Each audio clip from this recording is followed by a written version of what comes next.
कि जो ये हमारी शरीर है, जो हमारी ये बॉडी है, ये 5 तत्वों से मिलकर बनी है, जिसको हम सब लोगों ने सुना है। वाटर, फायर, अर्थ, एयर, आकाश, ये तमाम तरीके की चीजें, यानी पंच महाभूत इन्हें हम बोलते हैं। इन पंच महाभूतों से मिल करके हमारी शरीर का निर्माण हुआ, हमारी मानव शरीर का निर्माण हुआ है, यानी कि जिन्हें हम पंच महाभूत बोलते हैं। लेकिन इन पंच महाभूतों के बारे में अगर मैं आपको बताऊं, तो इन पंच महाभूतों के माध्यम से 3 दोष शरीर में पाए जाते हैं, और उन 3 दोष को हम बोलते हैं त्रिदोष। यानी आप इस चीज को समझिए कि जो हमारी बॉडी है, ये 5 तत्वों से मिलकर बनी है, लेकिन इन 5 तत्वों में 3 दोष, इन 5 तत्वों के माध्यम से 3 दोष भी हमें मिलते हैं, जिसे हम त्रिदोष बोलते हैं। और ये क्या है, आपके सामने यहाँ पे आप देख सकते हैं, स्क्रीन पे दिख रहा है कि बात, कफ और पित्त, ये 3 दोष, इसे त्रिदोष बोलते हैं। अगर इन तीनों का संतुलन आपकी बॉडी में है तो आपकी शरीर स्वस्थ होती है, और अगर इन तीनों में से किसी भी एक चीज का संतुलन बिगड़ता है तो सभी के संतुलन बिगड़ जाते हैं। तो इनके संतुलन बिगड़ने से फिर आपकी शरीर बीमारियों से ग्रसित हो जाती है। तो एक चीज आप समझिए कि हमारी शरीर 5 तत्वों से मिलकर बनी है, और उन 5 तत्वों से 3 दोष हमारी शरीर के अंदर हैं, जिसे हम बात, पित्त, कफ भी बोलते हैं। और अगर किसी की शरीर का कफ जो बिगड़ता है तो 28 रोग होते हैं उसे, और अगर पित्त बिगड़ती है तो 46 से 50 रोग होते हैं, और अगर बात बिगड़ता है यानी कि तो 80 से ज्यादा रोग होते हैं। अगर आप इन्हें कैलकुलेट करेंगे तो आप देख सकते हैं कि लगभग 200 के आसपास ऐसे रोग होते हैं जो हमें हमारी बात, पित्त और कफ बिगड़ने की वजह से होते हैं। साथियों, ये बहुत इंपॉर्टेंट होता है। जो आयुर्वेद होता है, हम चूंकि हर्बल प्रमोट करते हैं, सप्लीमेंट को हम प्रमोट करते हैं, हम आयुर्वेद को प्रमोट करते हैं, तो आपको ये जानना पड़ेगा कि आयुर्वेद के हिसाब से जितनी भी बीमारियां हैं वो इन तीनों चीजों के बिगड़ने की ही वजह से वो बीमारियां होती हैं। और अगर इन तीनों चीजों को हम बैलेंस करके रखते हैं तो कोई भी छोटी और बड़ी कोई भी बीमारी हो वो हमें कभी भी नहीं लग सकती, कभी भी हमें प्रभावित नहीं कर पाएगी। तो साथियों, ये हमारी बॉडी के 3 दोष होते हैं, जिनके बिगड़ने से ही तरह तरह की बीमारियां और समस्याएं आना शुरू हो जाती हैं। अगर मैं आपको मानव शरीर की रचना के बारे में बताऊं तो बड़े कम लोगों को पता होती है कि क्या क्या कैसे होता है। मैं आपको संक्षिप्त में आज बताने की कोशिश करूंगा। जो ये हमारी बॉडी है ना, यानी पैर के नाखून से लेकर सर के बाल तक, ये 7 धातुओं से बनी हुई है, जो है 7 तरीके की धातुओं से मिल करके ये बनी हुई है। वो क्या क्या है? सबसे पहले है रस। रस क्या होता है? जब आप भोजन करते हैं, जब कुछ भी खाते हैं, तो उसका जो रस होता है ना, जो उस भोजन से जो रस निकलता है, यानी कि उसी को हम रस बोलते हैं। इसके बाद वो क्या होता है? रस वो रक्त में कन्वर्ट होता है, और रक्त से फिर मांस का निर्माण होता है, मांस से मेद का निर्माण होता है, उसके बाद फिर अस्थि का निर्माण होता है, फिर जो मज्जा का निर्माण होता है जिसे बोन मैरो बोलते हैं, और इसके बाद शुक्र का निर्माण होता है, यानी कि प्रजनन संबंधित ऊतक जिसे हम बोलते हैं उसका निर्माण होता है, और उसके बाद इम्यूनिटी अर्थात ओज का निर्माण होता है। तो आशा करता हूं कि आप इस बात को बहुत अच्छे से समझ चुके होंगे कि जो हमारी मानव शरीर है ये 7 धातुओं से मिलकर बनी है। क्या क्या याद रखने की जरूरत है? अगर हम आयुर्वेद को प्रमोट कर रहे हैं तो ये सब जबानी हमें पता होना चाहिए, और हमें बिल्कुल ये दूसरों को भी बताना है कि हमारी शरीर 7 धातुओं से निर्मित है। पहला, रस, रक्त, मांस, मेद, अस्थि, मज्जा, शुक्र। और जब ये 7 चीजें होती हैं, यानी शुक्र सबसे कीमती चीज होता है, और उससे निर्माण होता ओज अर्थात इम्यूनिटी सिस्टम का निर्माण होता है, जो तमाम तरीके की बीमारियों से हमें बचाता है। वैसे तो ये 7 बहुत इंपॉर्टेंट होते हैं, लेकिन हमारे आयुर्वेद में, समाज में हमेशा हमें रक्त को लेकर के लगातार सुझाव दिए गए कि रक्त बहुत ही अनमोल होता है, और वाकई हमारे शरीर के सभी इन चीजों के साथ साथ सभी चीजों का अपना महत्व है, लेकिन रक्त का महत्व कुछ ज्यादा ही हमें बताया गया है, क्योंकि ये वो चीजें हैं जिनके बारे में हम अक्सर सुनते हैं, समझते हैं, और हम अपनी आंखों से देखते हैं। तो साथियों, रक्त जो है इन सभी धातुओं में से सबसे महत्वपूर्ण धातु मानी जाती है। और अगर मैं रक्त को लेकर के आपसे बातें करूं कि खून क्या है, इसे हम ब्लड भी बोलते हैं, लहू भी बोलते हैं, खून भी बोलते हैं, तरह तरह की चीजें बोलते हैं। खून क्या है? खून एक तरीके का कोलाइड होता है। कोलाइड क्या होता है? एक ऐसा गाढ़ा द्रव्य जो पूर्ण रूप से छन ना सके, फिल्टर ना किया जा सके। मतलब अगर आप इसे छननी में, कपड़े में छानने की कोशिश करते हैं तो ये पूर्ण रूप से छन नहीं पाता, इसके कुछ अंश जो है छननी में रुके रह जाते हैं, यानी ये गाढ़ा द्रव्य होता है जिसे हम कोलाइड बोलते हैं। ठीक है ना? तो ये खून जो है ये क्या होता है, एक तरीके का कोलाइड होता है, और ये कनेक्टिंग टिश्यू इसको बोलते हैं। कनेक्टिंग टिश्यू का मतलब क्या होता है, एक तरीके का ये ऊतक होता है जो सभी अंगों को कनेक्ट करता है, सभी अंगों को जोड़ता है। यानी ब्लड एक ऐसी चीज है जो सभी अंगों को जोड़ता है एक दूसरे से। आप समझ पा रहे होंगे इस बात को। अगर मैं रक्त के बारे में और आपसे बातें करूं, तो पुरुषों में 14 ग्राम पर डेसीलीटर पाया जाता है और महिलाओं के अंदर 13 ग्राम पर डेसीलीटर पाया जाता है, जिसे हम हीमोग्लोबिन भी बोलते हैं। और हीमोग्लोबिन क्या होता है, हीमोग्लोबिन का मतलब होता है आयरन से रिलेटेड होता है। अब मैं आपको समझाता हूं कि आप देख सकते हैं कि जो है यहाँ पे महिलाओं के अंदर थोड़ा सा कम पाया जाता है, पुरुषों में ज्यादा पाया जाता है हीमोग्लोबिन अर्थात आयरन। कभी आप देखिए कि जो पुरुषों की शरीर होती है वो महिलाओं की तुलना में ज्यादा मजबूत होती है। एग्री करते हो आप इस बात से? मतलब अगर जैसे एक पुरुष है, उसको मार दिया जाए या वो गिर जाता है तो उसे थोड़ी कम चोट लगती है अपेक्षा महिला के। क्यों? क्योंकि पुरुषों में जो है हीमोग्लोबिन ज्यादा होता है। हीमोग्लोबिन ज्यादा का मतलब, हीमोग्लोबिन ज्यादा का मतलब आयरन ज्यादा, यानी कह सकते हैं दूसरे शब्दों में लोहे की मात्रा ज्यादा होती है, और ये ब्लड की वजह से होता है। इसीलिए पुरुष थोड़ा सा, उनकी बॉडी सख्त होती है, मजबूत होती है, और महिला में ये चीजें कम होती हैं पुरुषों की तुलना में, इसलिए उनकी बॉडी थोड़ी सी जो है पुरुषों की तुलना में कमजोर होती है। तो ये मैंने आपको बताया कि हीमोग्लोबिन कितना पाया जाता है। मैं खून की बात बताता हूं यहाँ पे थोड़ा सा। पुरुषों के अंदर जो है जो खून की मात्रा होती है वो 5.5 लीटर पाया जाता है, और महिलाओं में खून जो है वो 5 लीटर ही केवल पाया जाता है, यानी आधा लीटर कम खून महिलाओं में पाया जाता है। तो जाहिर सी बात है, जो मैंने अभी ऊपर हीमोग्लोबिन के बारे में बताया, अगर पुरुषों में खून ज्यादा है तो जाहिर सी बात है हीमोग्लोबिन ज्यादा है, और अगर हीमोग्लोबिन ज्यादा है तो जाहिर सी बात है आयरन ज्यादा है, और अगर आयरन ज्यादा है तो जाहिर सी बात है मजबूती ज्यादा होती है। तो माय डियर फ्रेंड, यहाँ पे हम देख सकते हैं कि जो ब्लड होता है, वो मैंने आपको ब्लड से रिलेटेड ये जानकारी दिया कि महिला में कितना होता है, पुरुष में कितना होता है, और महिला क्यों थोड़ी कमजोर होती है शारीरिक दृष्टिकोण से पुरुषों की तुलना में। तो उसका कारण क्या है? हीमोग्लोबिन उसका कारण है, क्योंकि हीमोग्लोबिन में आयरन की मात्रा पाई जाती है और ये शरीर को मजबूती प्रदान करने का काम करता है। क्लियर? अक्सर आपने सुना होगा कि ब्लड से रिलेटेड कि जब हम कभी भी बीपी चेक कराते हैं तो 120 और 80 का मापदंड को माना जाता है, यानी जो हमारा हार्ट होता है ना, वो ब्लड को 120 की स्पीड से पंप करता है और रिटर्न वो ब्लड 80 की स्पीड में हमारी बॉडी में आता है। और जब ये संतुलन रहता है तो हम ये मानते हैं कि जी बीपी सही है, सब कुछ सही है। लेकिन जब कभी भी ये चीजें कम या अधिक होने लगती हैं तो शरीर में तरह तरह की बीमारियां, जैसे लाइक दैट ब्लड प्रेशर, इस तरह की समस्याएं या हार्ट से रिलेटेड प्रॉब्लम आना शुरू हो जाती है। तो साथियों, ये है खून से रिलेटेड कुछ जानकारी। अब आइए मैं आपको एक चीज और बताता हूं, खून का गोदाम और कब्र कहाँ होती है। मैं अगर आपसे बातें करता हूं कि मैं आपसे पूछूं कि भाई साहब खून कहाँ होता है, तो आप बोलोगे सर पेट में होता है। नहीं, पेट में खून नहीं होता। पेट के पास में एक ऑर्गन होता है जिसको हम स्प्लिन बोलते हैं, तिल्ली भी बोलते हैं जिसे, जो है, और ये पीहा भी बोलते हैं बड़े सारे लोग इसको। जो तो स्प्लीन क्या होता है, ये जहां पे नीचे जो है आपके लेफ्ट साइड पे जहां सीने की हड्डी खत्म होती है, सीने की हड्डी खत्म होती है ना, जो आप देख सकते हैं, ये देखिए मैंने यहाँ पे मैंने फोटो भी आपकी सुविधा के लिए लगाया हुआ है कि यहाँ पे सीने के नीचे यानी पिछली साइड में स्प्लीन होता है। इसे खून का जो है गोदाम कहा जाता है, यानी जो आपके ब्लड होते हैं वो स्प्लीन में जमा होते हैं। कहाँ जमा होते हैं? स्प्लीन में जमा होते हैं। और यही जो है ब्लड की कब्र भी होती है, यानी जो खून होता है वो मरता कहाँ है, अभी मैं आपको आगे बताऊंगा, वो मरता है इसी में। कई बार आप जब बीमार होते हैं, डॉक्टर के यहाँ रिपोर्ट दिखाते हैं, तो अक्सर स्प्लीन की साइज लिखी होती है।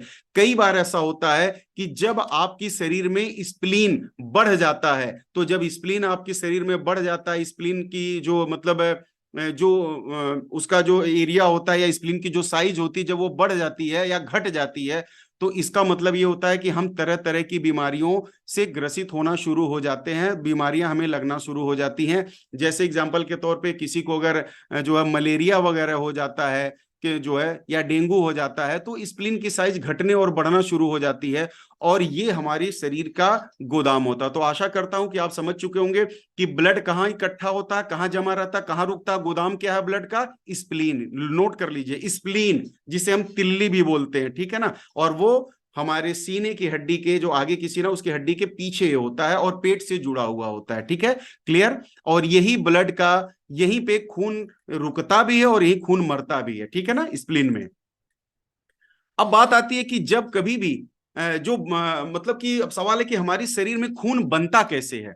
तो साथियों, जब कोई भी भ्रूण होता है, यानी कि आप कह सकते हैं कि जब माँ के पेट में एक शिशु पलता है, उस समय जो खून होता है वो लीवर के मेसोडर्म के अंदर खून बनता है। यानी कि जब जो भ्रूण होता है वो उसके बॉडी में खून कहां से बनता है, मेसोडर्म, लीवर के अंदर एक हिस्सा होता है मेसोडर्म, वहां पे खून बनता है जब वो भ्रूण होता है। लेकिन जब एडल्ट है, जैसे आज हम और आप हो गए, या जब बच्चा बड़ा हो जाता है, माँ के पेट से बाहर आता है, सवाल है तब उसकी शरीर में खून कहां से बनता है। तो वो उस समय हमारी बॉडी में जो ब्लड का निर्माण होता है वो बोन मैरो में होता है। और ये बोन मैरो कहां होती है, आप देख सकते हैं कि हड्डियों के बीच में, हड्डियां खोखली होती हैं, उस हड्डियों के बीच में एक जालीदार संरचना होती है जिसे हम बोन मैरो बोलते हैं। आपने वो क्रिश मूवी देखी होगी, कि आपने देखा होगा क्रिश मूवी के अंदर वो क्या करता है कि उसका बैन मैरो ट्रांसफर कर जो है वो लेता है अपनी बॉडी के अंदर, क्योंकि वो चल नहीं पा रहा था।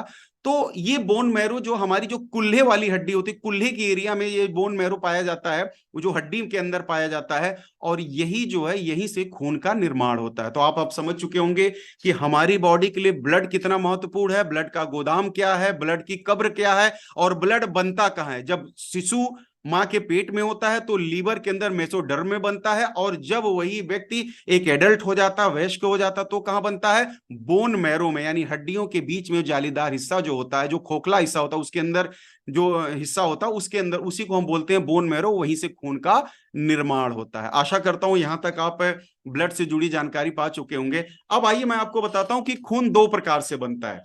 मैं आपसे पूछूं कि खून क्या है, ठोस है कि तरल है, यानी लिक्विड है या ठोस है, तो आपका कहना होगा साहब खून तो तरल होता है, लिक्विड होता है। नहीं, मैं आपके सामने एक कोल्ड ड्रिंक की बोतल रखा हूं, मैं आपसे पूछूं कि ये कोल्ड ड्रिंक कैसे बना हुआ, तो आप बोलेंगे सर ये तो लिक्विड से बना है। जी नहीं। क्या इस कोल्ड ड्रिंक में चीनी डाली गई होगी कि नहीं डाली गई होगी? अगर इस कोल्ड ड्रिंक में चीनी डाली गई होगी तो इसका मतलब क्या है, चीनी क्या है, ठोस है। और बाकी और जो चीजें पानी यानी लिक्विड और ठोस दोनों से मिलकर के कोल्ड ड्रिंक वजह से बना है। वैसे ही हमारी शरीर के अंदर जो ब्लड होता है, इसका जो 60% हिस्सा जिसे हम प्लाज्मा बोलते हैं, वो 60% लिक्विड से बनता है, और जो है 40% ठोस यानी जिसे हम रुधिराणु बोलते हैं, उससे ठोस हिस्सों से मिलकर के भी बनता है। यानी 60 और 40 का रेशियो होता है। यानी कि जो कोल्ड ड्रिंक होती है वो ठोस चीनी क्या होती है, किस फॉर्मेट में होती है, ठोस फॉर्मेट में होती है। यानी चीनी ठोस फॉर्मेट में होती है, और बाकी जो लिक्विड होता है, पानी होता है, या जो भी जो उसको बनाते हैं, वो लिक्विड तरल पदार्थ में होता है। दोनों को मिला करके कोल्ड ड्रिंक तैयार की जाती है। उसी तरह ब्लड भी जो है 60% हिस्सा तरल जिसे हम प्लाज्मा बोलते हैं, और 40% हिस्सा जिसे हम रुधिराणु बोलते हैं, इन दोनों चीजों से मिलकर के ब्लड का निर्माण होता है, खून का निर्माण होता है। अब सवाल आता है कि जो हमारा जो प्लाज्मा होता है, ये प्लाज्मा का रोल क्या होता है और ये क्या करता है। तो मैं आपको बताऊं, जब कभी भी आप बीमार पड़ते हो तो जब आपका ब्लड डॉक्टर निकालता है ना, तो वो ब्लड को क्या करता है, वो लैब में भेजता है, और लैब में आपके वो जो रुधिराणु होते हैं, यानी जो रेड ब्लड सेल्स होते हैं, उनसे आपकी जांच नहीं होती, प्लाज्मा निकाला जाता है ब्लड का, ये ठीक है ना।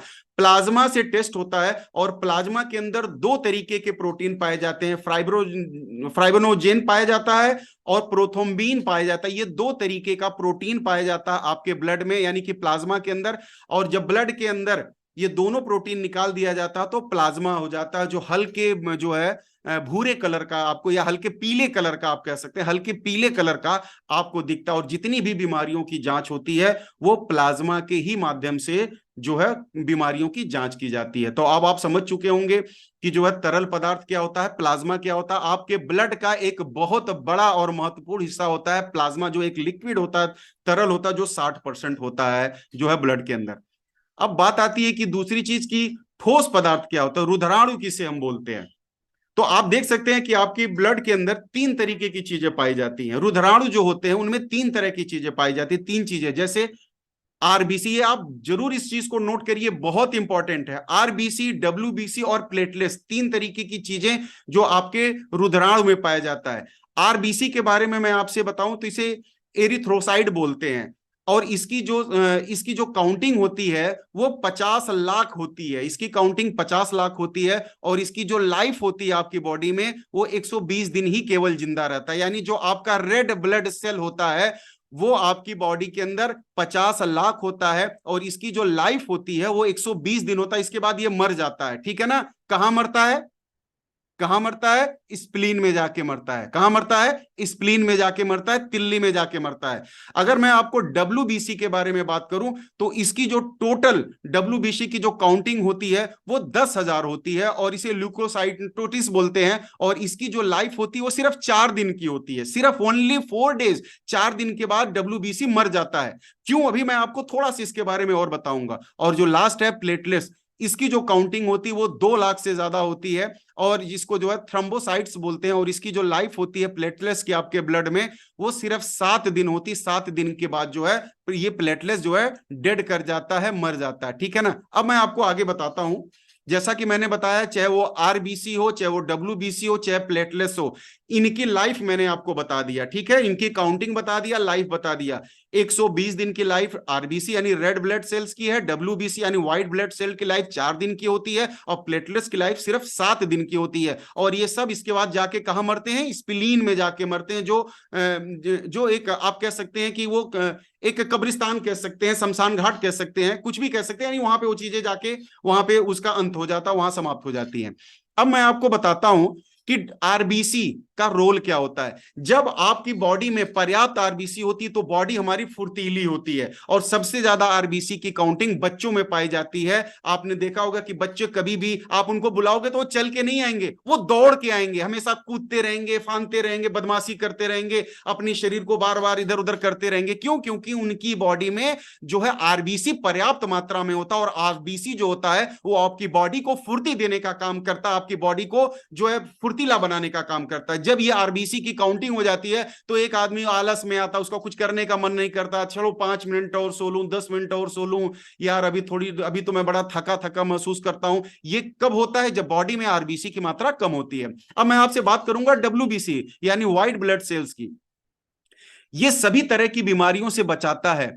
इसका घटना या बढ़ना कैंसर का कारण होता है। यानी मैं आपको बताऊं, बहुत इंपॉर्टेंट तो चीज होती है डब्ल्यूबीसी, व्हाइट ब्लड सेल्स। ये आपकी बॉडी को प्रोटेक्ट करता है वायरस से, कीटाणुओं से, जितने तरीके की चीजें हैं जो आपके लिए जानलेवा हैं, उन सभी चीजों से प्रोटेक्ट करता है। और कभी भी जब आप किसी भी रिपोर्ट, मैं आपको बताऊं, जब किसी भी पेशेंट की आप रिपोर्ट देखते हो तो ब्लड की रिपोर्ट में आप देखेंगे डब्ल्यूबीसी और आरबीसी होता है। अगर किसी की बॉडी में रिपोर्ट में डब्ल्यूबीसी की मात्रा बहुत ज्यादा बढ़ गई है, रेस कर गई है या कम हो गई है, तो आप समझ सकते हैं कि इसको कोई गंभीर बीमारी यानी कैंसर जैसी बीमारियां अधिकतर जो है, जो ये ल्यूकोसाइटोसिस जो होता है, यानी कि डब्ल्यूबीसी के ज्यादा अचानक से बढ़ जाने पे या अचानक से घट जाने पे ये बीमारी, कैंसर की बीमारी का पता लगाया जाता है। अगर मैं प्लेटलेट्स की बात करूं तो जैसा मैंने बताया कि 2 लाख से ज्यादा इसकी काउंटिंग होती है, और 7 दिन इसकी लाइफ होती है। ये शरीर को स्टेमिना देता है, और डेंगू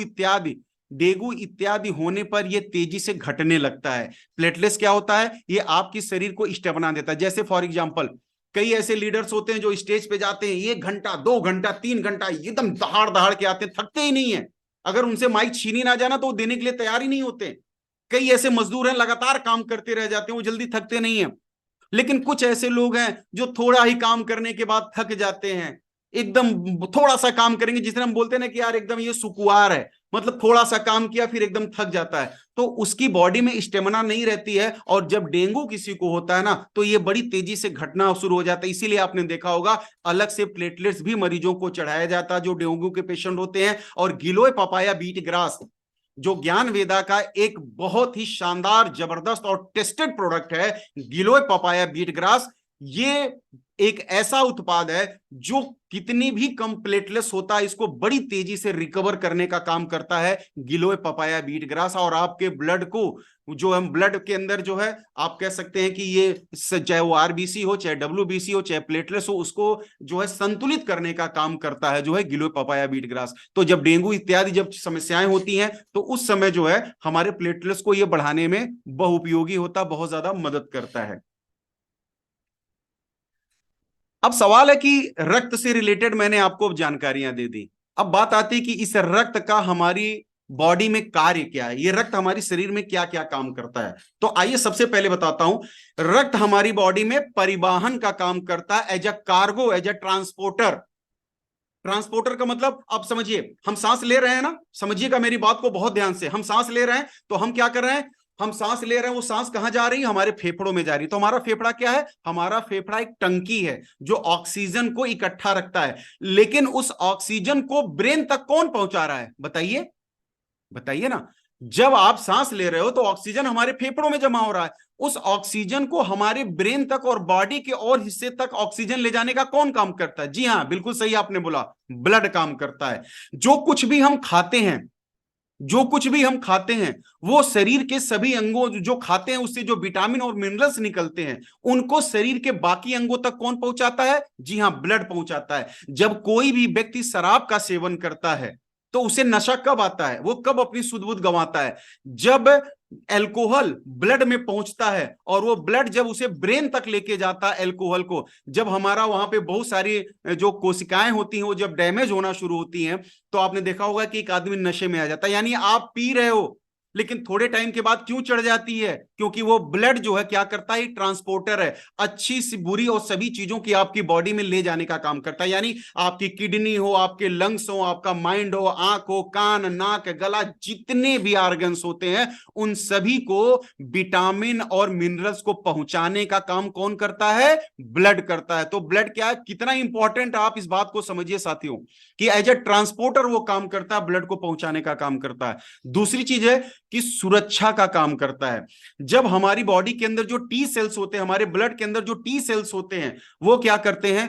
वो जो अपरिचित ऐसे तरह तरह के कीटाणु, जीवाणु, विषाणु, बड़ी सारी चीजें होती हैं, उनको मार करके हमारी बॉडी को बचाने का काम करता है, यानी सुरक्षा प्रणाली देता है। तापमान को नियंत्रित करता है। जो गतिशील है उसमें ऊष्मा जरूर होती है, जो चीजें गतिशील होती है उसमें ऊष्मा जरूर होती है। तो आप इस बात को समझिए कि ठंड के टाइम पे जहां पे बहुत ज्यादा माइनस हो जाता है, पानी जो है बर्फ में जम जाता है, फिर भी हमारा खून क्यों नहीं जमता? क्योंकि जो ब्लड होता है वो गतिशील होता है, उसके अंदर क्या होती है? हीट होती है, ऊष्मा होती है। तो ठंडी में हमारे ब्लड को टेम्परेचर बढ़ाने का काम, और गर्मी में उसे नॉर्मल यानी ठंडा करने का काम ये कौन करता है? ब्लड करता है। क्यों करता है? क्योंकि ब्लड क्या होता है? ये गतिशील होता है, हमारी बॉडी के टेम्परेचर को भी नियंत्रित करने का काम कौन करता है? ब्लड करता है। अगली चीज, विटामिन को स्टोर भी रखता है ब्लड, अपने अंदर विटामिन को स्टोर रखता है, और साथ ही साथ अशुद्धियों को किडनी तक लेके जाता है। यानी हमारी बॉडी में जितने तरीके की अशुद्धियां होती हैं उन्हें वो क्या करता है? किडनी तक लेके जाता है। अब जैसे फॉर एग्जांपल हमारी स्प्लीन में जितने भी तरीके के सेल्स मरती हैं, या जो कोई भी तरीके के कीटाणु, जीवाणु, विषाणु जो मारे, या जो कह सकते हैं कि जो विषैले पदार्थ हमारी बॉडी में, ये खून क्या करता है? ये खून सबको पकड़ करके किडनी तक लेके जाता है, और किडनी को कहता है भैया ये देखो मैं पकड़ के लाया, इसको साफ करो। और किडनी क्या करती है? उस खून से अशुद्धियों को फिल्टर करती है। आपने देखा डायलिसिस होती है किडनी, डायलिसिस किडनी ये क्या करती है? अशुद्धियों को डायलिसिस करके वो सभी विकारों को वो शरीर से बाहर निकालने का काम करती है, ठीक है। और साथ ही साथ यानी कि किडनी तक ये अशुद्धियों को पहुंचाता कौन है? ब्लड पहुंचाता है। अगर नहीं करेगा तो अंग खराब हो जाएंगे। शरीर में जो पीएच बैलेंस होता है, यानी अम्ल और जो क्षार शरीर में होते हैं, उसको जो है ये संतुलित करने का काम ब्लड ही करता है। तो आप यहां देख सकते हैं कि ब्लड का कितना बड़ा रोल हमारी बॉडी के अंदर है माय डियर फ्रेंड, कितना बड़ा जो है योगदान हमारी बॉडी के अंदर है, जैसा कि आप यहां पे समझ चुके हैं। हम आइए आगे बात करते हैं कि खून खराब होने का कारण क्या होता है। अक्सर ब्लड लोगों के खराब जब होने लगते हैं तो तरह तरह की जो है लाइलाज बीमारियां जन्म लेती हैं। तो मैं आपको आयुर्वेद के अनुसार बताना चाहूंगा कि आयुर्वेद की जो बुक्स हैं, जो किताबें हैं, जिनको बड़े बड़े विद्वानों ने लिखी हुई हैं, उन्होंने बताया कि खून खराब होने के क्या क्या कारण होते हैं। तो सबसे पहला कारण आपके सामने है गुस्सा, डर, दुख। ये तीन चीजें, दुख जो है ये आपके खून को सबसे ज्यादा खराब करता है। जब कभी भी हम गुस्से में होते हैं तो क्या होता है? जब हम गुस्से में होते हैं उस समय हमारी बॉडी का जो है वो ब्लड खराब होता है, क्योंकि उस समय ज्यादा हीट होती है हमारी बॉडी के अंदर। जब हम किसी जो है दुख में होते हैं, टेंशन में होते हैं, तो क्या कहा जाता है कि चिंता चिता के समान है। ये जो स्लोगन हमारे पूर्वजों ने दिया, ये यूं ही नहीं दिया है, इसके पीछे बहुत बड़ा एक्सपेरिमेंट है कि जब कभी भी हमारे अंदर दुख होता है, टेंशन होती है, तो उसकी वजह से भी हमारा ब्लड खराब होता है। तभी बोला गया है चिंता चिता के समान होती है, राइट। और जब हम कभी भी डर में होते हैं, डिप्रेशन में होते हैं, तनाव में होते हैं, टेंशन में होते हैं, डर होती है हमारे अंदर किसी चीज की, उस समय भी हमारा खून खराब होता है। तो आपको आयुर्वेद के हिसाब से जो ये 3 बातें लिखी गई हैं, गुस्सा, डर, दुख, ये 3 चीजें हमारे ब्लड को सबसे ज्यादा खराब करती है। अब बात आती है दूसरी और चीजें क्या है जिससे हमारा ब्लड खराब होता है, वो है विरुद्ध भोजन। विरुद्ध भोजन किसे हम बोलते हैं, जैसे 2 तरीके के अलग अलग भोजन को एक साथ करना, ये जो है विरुद्ध भोजन कहलाता है, और इससे भी हमारा खून खराब होता है। जैसे उड़द और दही का एक साथ सेवन करना, दूध और नॉनवेज यानी मछली या मीट का सेवन करना, प्याज के साथ जो है दही का उपयोग करना, दूध के साथ कटहल का उपयोग कर लेना, जो चिकन के साथ फिर कोल्ड ड्रिंक का उपयोग कर लेना, फल के साथ फिर दूध का उपयोग कर लेना, घी के साथ शहद का उपयोग करना, आइसक्रीम के साथ चाय का उपयोग करना, ये क्या, इसे हम क्या बोलते हैं, विरुद्ध भोजन बोलते हैं। आपने बहुत सी बार सुना होगा कि अक्सर लोग बोलते हैं कि भाई साहब अगर आपने मछली खाई है तो दूध नहीं पीना है। क्यों बोला गया है, क्योंकि ये जो है ब्लड को खराब करते हैं। और आपने देखा होगा ऐसा भी बोला गया कि ये जो चर्म रोग होते हैं, चमड़े से, स्किन से जुड़े जितने भी रोग होते हैं, वो अक्सर विरुद्ध भोजन करने की ही वजह से होते हैं। माय डियर फ्रेंड, जितने भी तरीके के स्किन प्रॉब्लम होती हैं और प्रॉब्लम होती हैं, उसका कारण सिर्फ और सिर्फ क्या होता है, विरुद्ध भोजन करना। इसको आप स्क्रीनशॉट ले लो, आप इसको ध्यान से समझ लो, क्योंकि ये गलतियां लगभग लगभग 95% लोग करते हैं। मैं आप सब लोगों के लिए चीजें ढूंढ के लाया हूं।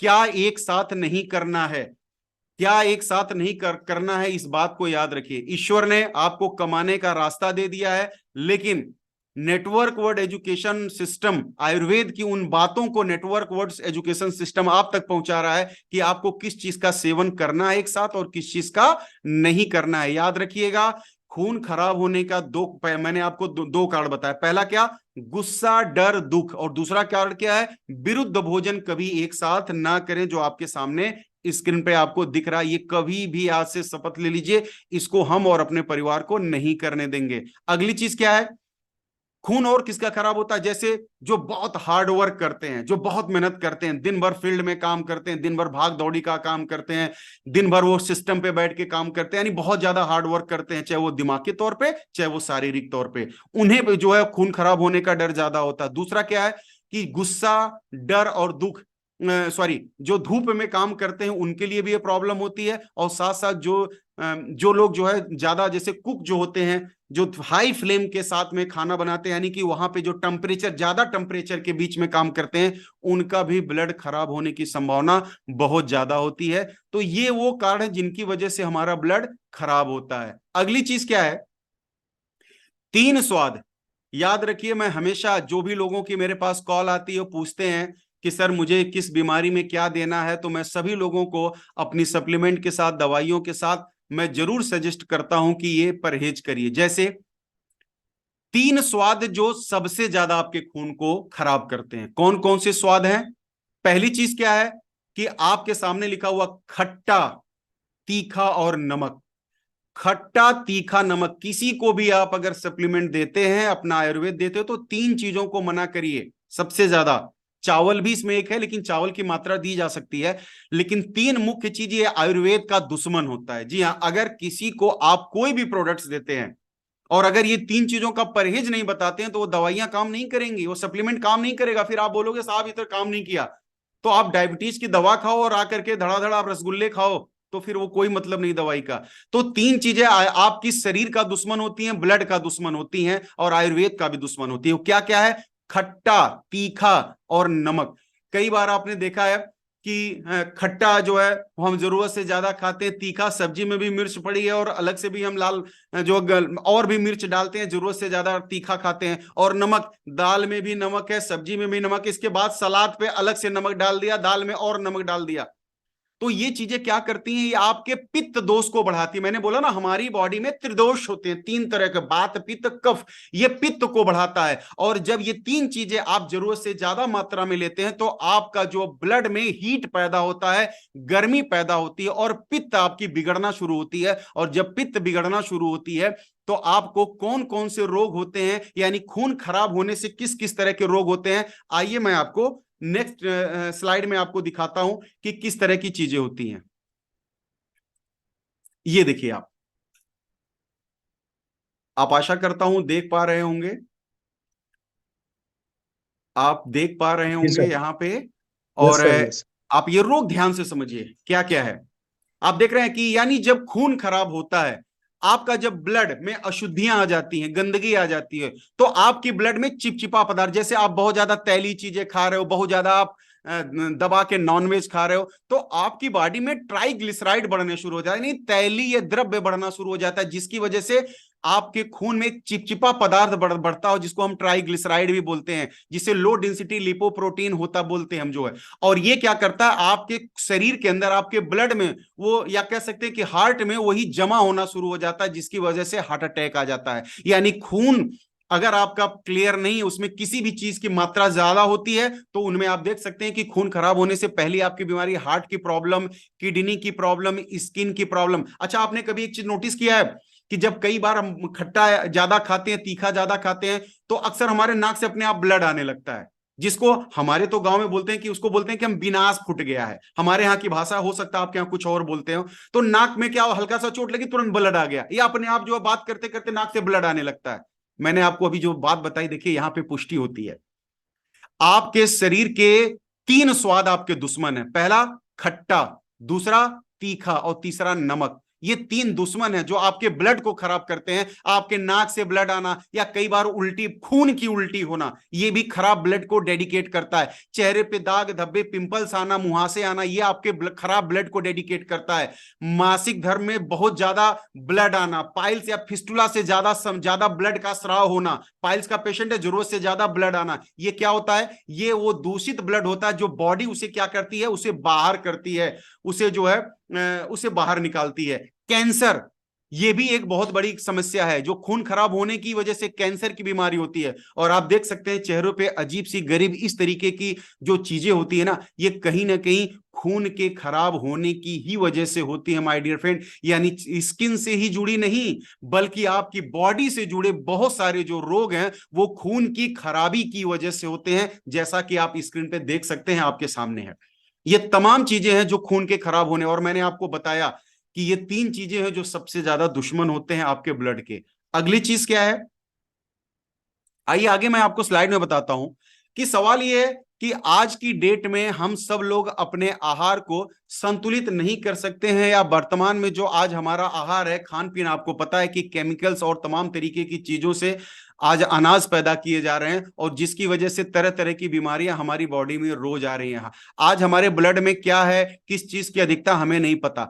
आप इन सभी समस्याओं को दूर करने के लिए ज्ञान वेदा एक ऐसा प्रोडक्ट से लेकर के आपके सामने आया, एक ऐसा जो है व्यवस्था आपके सामने लेके आई है, कि जो जिसका नाम है माय डियर फ्रेंड, रक्त शोधक। नाम से ही काम स्पष्ट हो रहा, रक्त शोधक, यानी रक्त माने खून, ब्लड, और शोधक माने साफ करने वाला, यानी खून की अशुद्धियों को साफ करने वाला एक ऐसा जबरदस्त प्रोडक्ट आज ज्ञान वेदा ने आपके लिए लाया है, जिसका इस्तेमाल हम सबको करना चाहिए, और हर रोगों में करना चाहिए। चाहे आप एलोपैथ से ट्रीटमेंट करा रहे हो, चाहे आयुर्वेद से ट्रीटमेंट करा रहे हो, क्योंकि अगर खून अगर साफ नहीं है, खून में अशुद्धियां हैं, या खून आज खराब है, तो आप कितनी भी दवाइयां कर लो, नहीं ठीक हो सकता। और मैंने आपको बताया कि ब्लड के कितना बड़ा रोल है, ट्रांसपोर्टर से लेके विटामिन इकट्ठा करता है, तमाम तरीके की चीजें करता है ब्लड, ऑक्सीजन तक आपके ब्रेन तक लेके जाने का काम करता है ब्लड।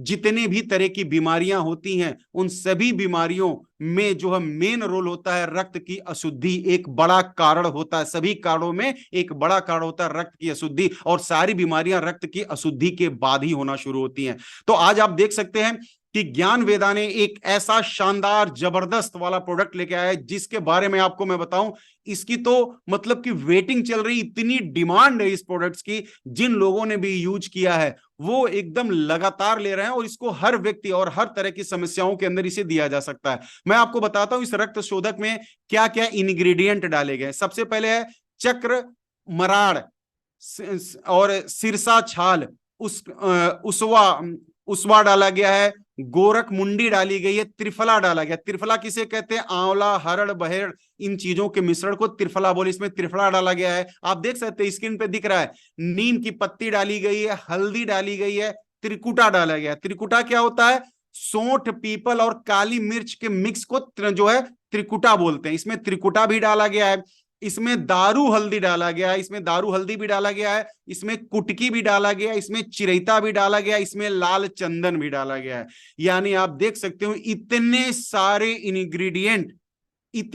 इंग्रेडिएंट इसके अंदर डाले गए हैं। और आप देख सकते हैं कि एक से बढ़ के एक, अगर आप इन्हें गूगल पे जाएंगे, आप इन्हें सर्च करेंगे, तो आप पाएंगे कि एक एक इंग्रेडिएंट के कई फायदे हैं, 20 से 25 अलग अलग फायदे हैं। और आप देख सकते हैं टोटल 12 इंग्रेडिएंट डाले गए हैं साथियों, 12 इंग्रेडिएंट, 12 इंग्रेडिएंट्स इन प्रोडक्ट्स में डाले गए हैं। यानी आपकी शरीर से जुड़ी किसी भी तरह की समस्याओं को जो है ये ठीक करता है, ठीक करने में मदद करता है।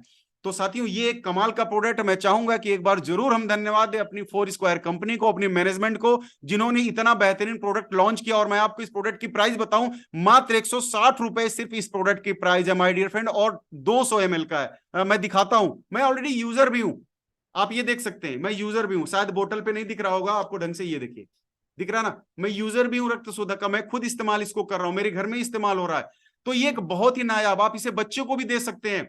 तरह तरह की बीमारियां, जो खून से जुड़ी बीमारियां हैं, इनको करता है और शरीर की मजबूती देता है। जो आपके जो है कह सकते हैं कि WBC है, RBC है, प्लेटलेट्स, इन सभी चीजों का जो कारण होता है मजबूत करने को, उस कारण के ऊपर ये काम करता है। एक बहुत ही शानदार कमाल का रिजल्ट ओरिएंटेड प्रोडक्ट्स। अब बात आती है ये किसमें लाभ करता है। ये खून को साफ करता है, चेहरे पे ग्लो अर्थात चमक लाता है। स्क्रीन आप ले सकते हो, स्क्रीनशॉट।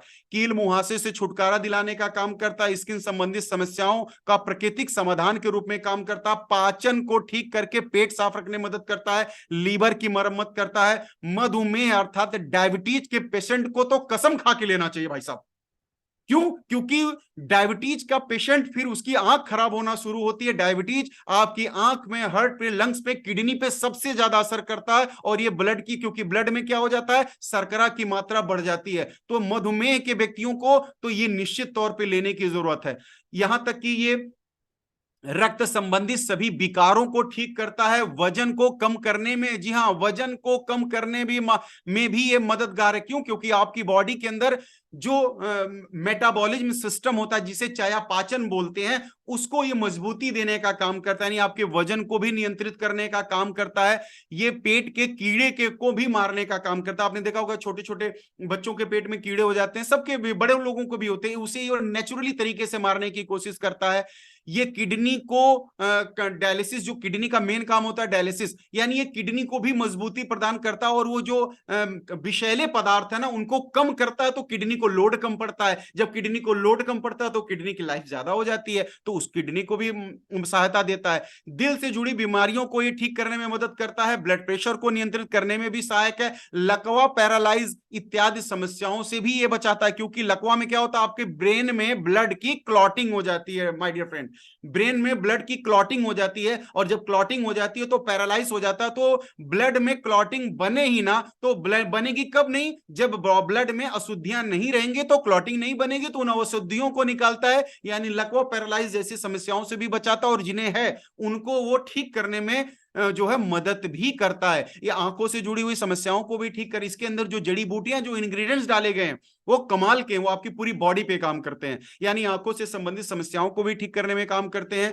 पेशाब में जलन इत्यादि अगर महसूस होती है तो उसको भी ये ठीक कर, यानी किडनी से रिलेटेड मैंने जो चीजें बताई उनको ये ठीक करने में मदद करता है। और कैंसर जैसी लाइलाज बीमारियों को बढ़ने से रोकता भी है। यानी अगर किसी को कैंसर हो गया, मैं तो ये नहीं बोलूंगा इसके पीने से कैंसर ठीक हो जाएगा, लेकिन हाँ, उसके बढ़ने की गति जो है, कैंसर के बढ़ने की गति को ये कम कर देता है, स्लो कर देता है। ठीक है ना? तो ये बहुत ही कारगर प्रोडक्ट है। अब बात आती है कि इसे इस्तेमाल करने की उम्र क्या है। 4 वर्ष से ऊपर के किसी भी व्यक्ति को, बच्चे को आप इसे, चाहे बच्चा जवान हो, आप इसे दे सकते हैं। अब बात आती है कि क्या इसका कोई साइड इफेक्ट है माय डियर फ्रेंड, तो मैं आपको बोलूंगा जी नहीं, इसके किसी तरह के कोई भी साइड इफेक्ट नहीं। किसी को फीवर है, बुखार है, उसको दे सकते। क्यों? क्योंकि इसके अंदर जो इंग्रेडिएंट मैंने बताया, कुटकी वगैरह डाला गया है, जो है चिरैता डाला गया है, कुटकी डालेगी, ये बुखार को ठीक करने में काम करता है, प्लेटलेट्स को भी बढ़ाने में काम करता है, जैसा मैं पहले आपको बताया। क्या इसके कोई साइड इफेक्ट नहीं? जी नहीं, इसके किसी तरह के कोई साइड इफेक्ट नहीं, क्योंकि ये एक एन आयुर्वेदिक प्रोडक्ट है, इसके किसी तरह का कोई साइड इफेक्ट नहीं है। तो माय डियर फ्रेंड, ये था रक्त शोधक, जिसके बारे में मैंने आपको बताया। कमाल का प्रोडक्ट है, जबरदस्त है। ऑलरेडी बहुत सारे लोगों ने इसे यूज किया, मैंने भी इसे यूज किया, मेरी फैमिली में भी यूज हो रहा है और इसका जबरदस्त रिजल्ट है। तो माय डियर फ्रेंड, मेरी बातें अब यहीं तक थी। आगे जो है